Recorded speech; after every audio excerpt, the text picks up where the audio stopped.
register your kit and then write down your barcode for your kit. And then you have your little kit right here. And it tells you like not to eat before doing the test, spit to the fill line, close the funnel, detach, seal and bag, and then mail it. And then here is everything you have in the kit that you're going to need.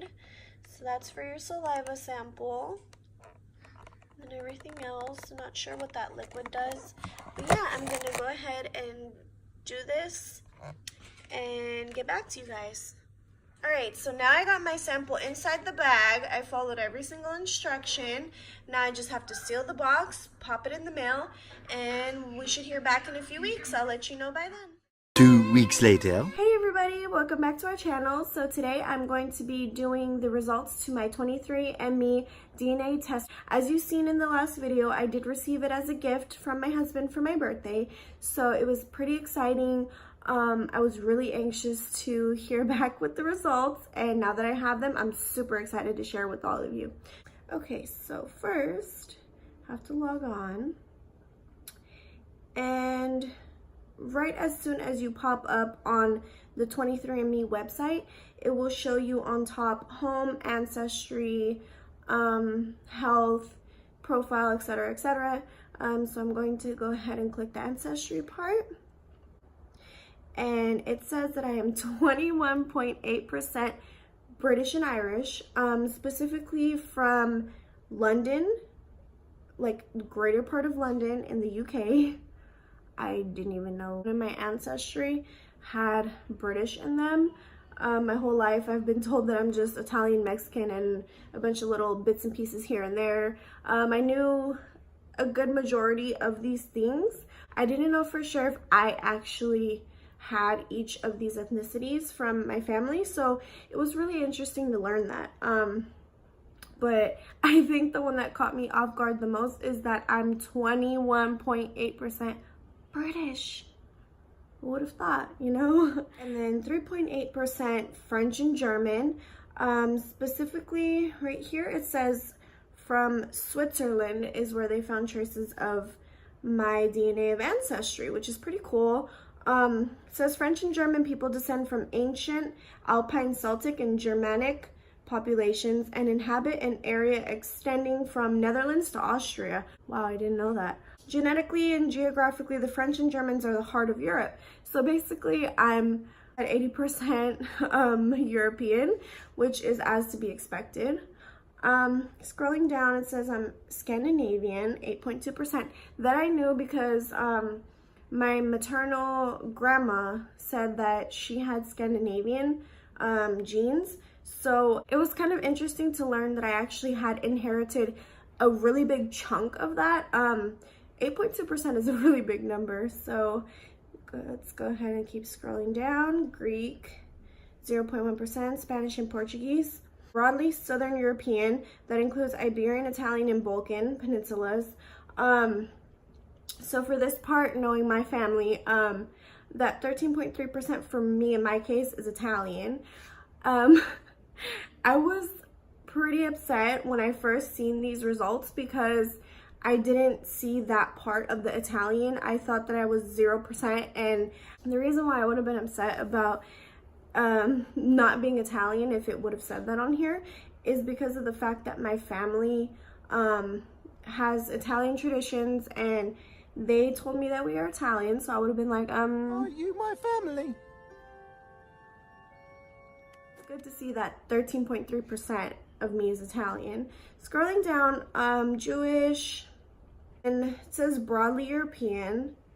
Nothing really specific, just more of like, more in depth of the fact that I am Italian and like overall European. So like 29%, almost 30% Southern European, which is pretty cool. Native American I did know because a lot of my family, specifically my grandma who passed away, did tell me that we are Native American.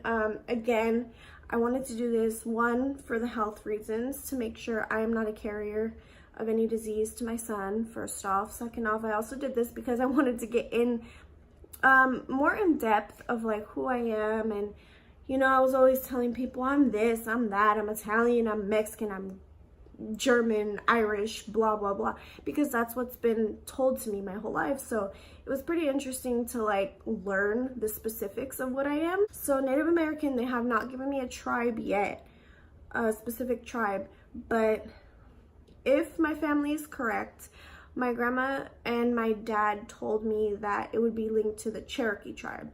So that's pretty cool. Broadly Northern Asian and Native American, Chinese and Southeast Asian.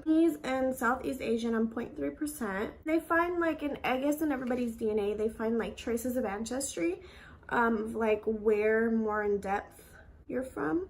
But I wanted to go back to the whole Scandinavia thing because I think that's like pretty cool. The whole history behind the Scandinavian is pretty interesting because right here it says Scandinavians represented by the people of Norway, Sweden, Denmark, and Iceland. They owe much of their linguistic and genetic heritage to North Germanic tribes who established settlements around the North Sea during the late Middle Ages.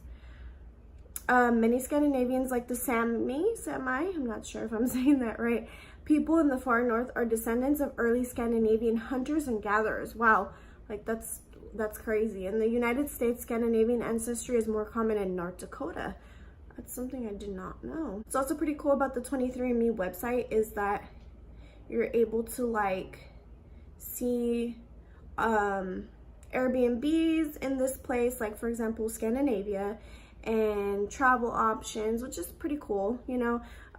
Someday I hope to travel to each of these places and learn more about their culture and like their food and their languages and all of that. Another thing that really caught me by surprise was French and German, specifically from Switzerland. So I knew that I had French, the French descent in me because my grandma was French and she got that from her parents, specifically my great grandma, I believe.